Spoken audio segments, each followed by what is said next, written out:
یہ NHK world Japan کی Urdu service ہے۔ ہماری یہ نشریات short wave, medium wave, satellite اور انٹرنیٹ پر سنی جا سکتی ہیں۔ یہ نشریات پاکستان میں رات 9 بجے اور بھارت میں رات 9:30 پر شارٹ ویو 9440 کلو ہرٹز پر سنی جا سکتی ہیں۔ مزید تفصیلات کے لیے ہماری ویب سائٹ ہے nhk.jp/urdu۔ اردو نشریات کا آغاز ہوا چاہتا ہے، ہمارے ساتھ رہیے گا۔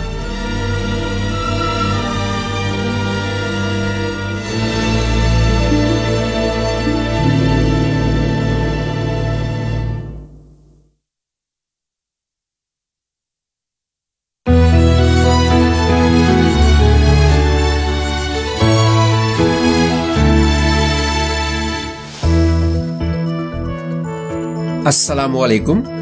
NHK ورلڈ جاپان کی اردو سروس میں محمود ملک حاضر ہے۔ آج منگل اپریل کی 19 تاریخ ہے۔ اب آپ اردو میں خبریں سنیے۔ یوکرین کے صدر ولودیمائر زیلنسکی نے کہا ہے کہ روسی افواج نے ملک کے مشرقی حصے پر قبضے کے لیے بھرپور پیمانے پر حملہ کر دیا ہے۔ جناب زیلنسکی نے کہا، ہم کہہ سکتے ہیں کہ روسی افواج نے دونباس پر قبضے کی جنگ چھیڑ دی ہے، جس کے لیے وہ طویل عرصے سے تیاری کر رہی تھیں۔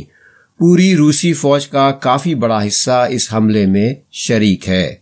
صدر نے یہ بھی کہا کہ یوکرینی شہریوں کے خلاف مزید کوئی حملہ امن مذاکرات کو ختم کر دے گا۔ امریکی وزارت دفاع کے پریس سیکریٹری نے بتایا کہ روس حملے سے قبل فوجی اہلکار اور ساز و سامان یوکرین کے دونباس خطے میں جمع کرتا رہا ہے۔ پینٹاگون کے پریس سیکریٹری جان کربی نے کہا، ہم مسلسل مشاہدہ کر رہے ہیں کہ روس نے جنوب کے دونباس خطے خصوصاً ماریوپول کے اندر اور ارد گرد فضائی حملوں اور گولہ باری کی شدت میں اضافہ کر دیا ہے۔ اس چیز نے ان کی حملے کی صلاحیت میں اضافہ کیا ہے اور ماریوپول میں، جیسا کہ آپ سب لوگ دیکھ رہے ہیں، لڑائی ابھی جاری ہے۔ روسی فوج اس ساحلی شہر کے ان علاقوں میں بمباری جاری رکھے ہوئے ہے جہاں یوکرینی فوجی محصور ہیں۔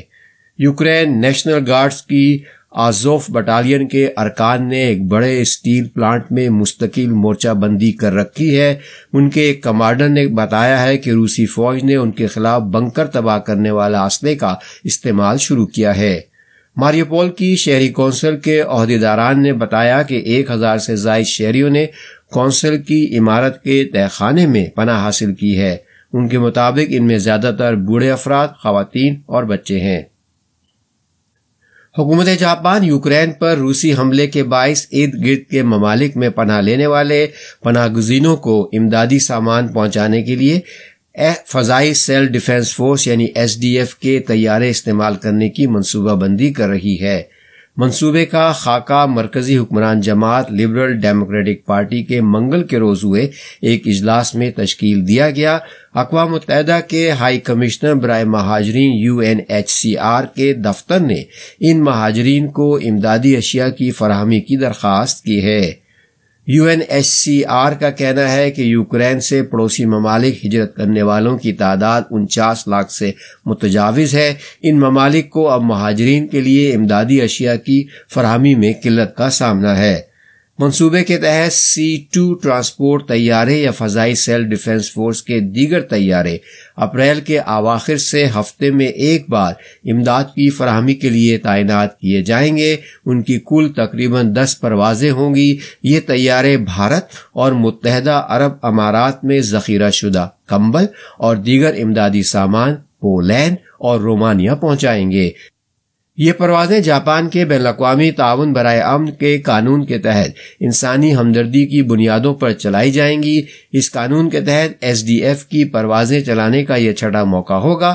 گزشتہ مشن سن 2003 میں عراقی مہاجرین کی امداد کے لیے کیا گیا تھا۔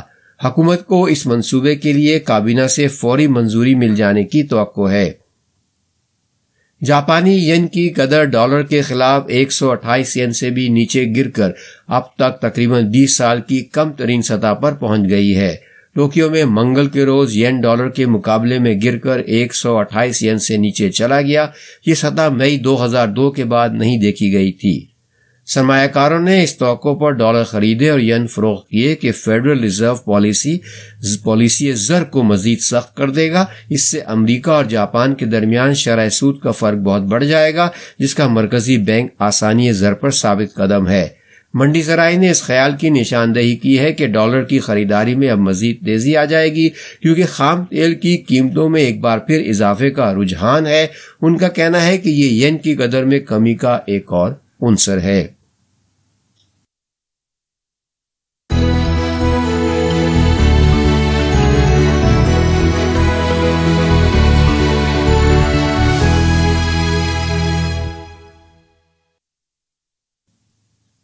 ये खबरें NHK वर्ल्ड जापान की उर्दू सर्विस से नशर की जा रही हैं। अब पेश है आज की बाकी खबरें।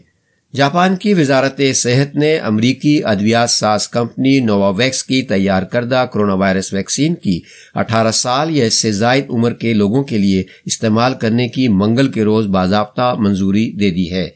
ये जापान में इस्तेमाल के लिए मंजूर की जाने वाली चौथी वैक्सीन है। फाइजर, बायोनटेक और मॉडर्ना की तैयार करदा mRNA की बुनियाद पर बनाई गई वैक्सीनों के बरक्स नोवा वैक्सीन प्रोटीन की बुनियाद पर तैयार की गई है। वजारत को उम्मीद है कि इसे उन लोगों को लगाया जा सकता है जिनमें mRNA वैक्सीनों का रद्द-ए-अमल ज्यादा होने का इम्कान होता है, ताकि उन्हें कोरोना वायरस के खिलाफ वैक्सीन लगाई जा सके। बावर किया जाता है कि प्रोटीन की बुनियाद पर तैयार करदा वैक्सीनें निस्बतन कम रद्द-ए-अमल पैदा करती हैं। इस वैक्सीन की 3 हफ्तों के वक्फे से 2 खुराकें लगवाने की जरूरत होगी। वजारत दूसरा टीका लगने के कम से कम 6 माह बाद बूस्टर शॉट यानी तीसरा टीका लगाने की इजाजत देने का मंसूबा रखती है। हुकूमत प्रीफेक्चर की मकामी हुकूमतों से दरखास्त कर रही है कि ये वैक्सीन लगाने का कम से कम एक मरकज खोला जाए, ताकि जो लोग इसे तरजीह दे उनके लिए इसकी दस्तयाबी को यकीनी बनाया जा सके। जापान की ताकेदा फार्मास्यूटिकल नोवा वैक्सीन तैयार करेगी और इसकी तकसीम करेगी। उसका हुकूमत को 1 साल के अंदर 15 करोड़ खुराकें फराहम करने का ठेका है। तो है कि जल्द अज जल्द मई के अवाखिर में इस वैक्सीन के लगाने का आगाज हो जाएगा। बल्दिया उज़्मा टोक्यो ने जापान दारुल हुकूमत टोक्यो में मंगल के रोज कोरोना वायरस की 5,583 नए मुतासरीन की इतला दी है। ये तादाद गुज़श्ता मंगल के मुकाबले में 1300 से ज्यादा कम है, जो कि हफ्ता ब हफ्ता कमी के लिहाज से मुसलसल 8वां रोज है। टोक्यो में नाजुक हालत वाले मरीजों की तादाद पीर के रोज के मुकाबले में किसी तब्दीली के बगैर 15 ही रही। बल्दिया उज़्मा के हुक्काम ने कोरोना वायरस से 4 नए अमवात की भी तस्दीक की है। जापानी सब्ज चाय का लेन देन करने वालों ने मौसम की पहली पैदावार पीर के रोज खरीदारी की है। साल की पहली तिजारत शिजुओका प्रीफेक्चर में मुनाकिद हुई, जो वस्ती जापान में चाय की पैदावार का मशहूर इलाका है।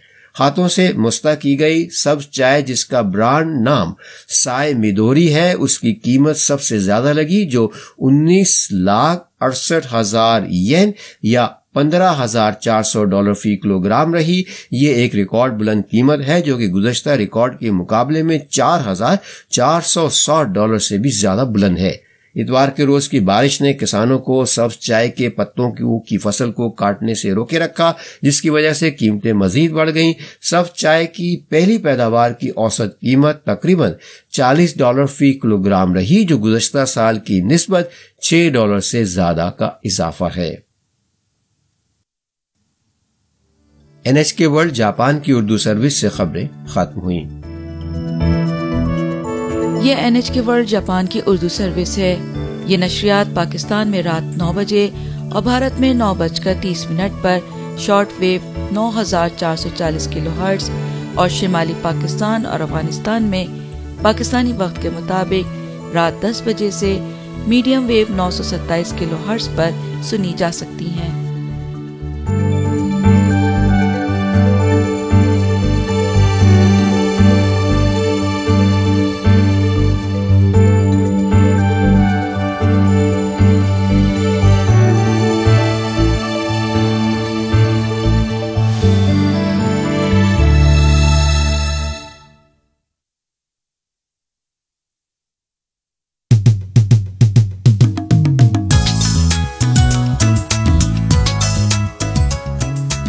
السلام علیکم سامعین، NHK ورلڈ